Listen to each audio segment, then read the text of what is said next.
Hello everyone, Dan Kid with Jeet Kune Physiology. More today is day 4 of core stability, the Jeet Kune way, phase 2. So like I said, I'm actually going to focus more on, and I want you to focus more this week on gaining more endurance in your abdominal region. Now, if you're one like me who has already been doing core training for quite some time, several years, a few years, several months, whatever it is, if you've been doing it for a consistent period of time, then you're probably to a level where you're like, okay, I built so much of this endurance, and I'm getting a little bit tired of this repetition. Not that I'm going to sit here and encourage you not to continue to do the repetition, but add some weight. So I take my 20-pound kettlebell like I actually did just a little bit ago with my training, because I always end my my training sessions with core training. I know that kind of falls back on something I mentioned a few years back, where I had strongly suggested to you your core and abdominal training first before your bigger movements. And yes, I do truly and strongly agree with that. However, I'm the kind of person that if I do that, I'm going to sit there and focus 20, 30, 45 minutes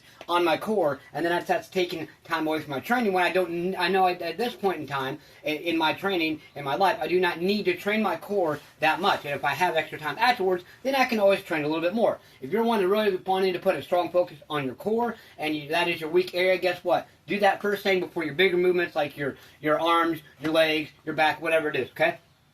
So I'm going to continue to emphasize the importance of gaining that endurance.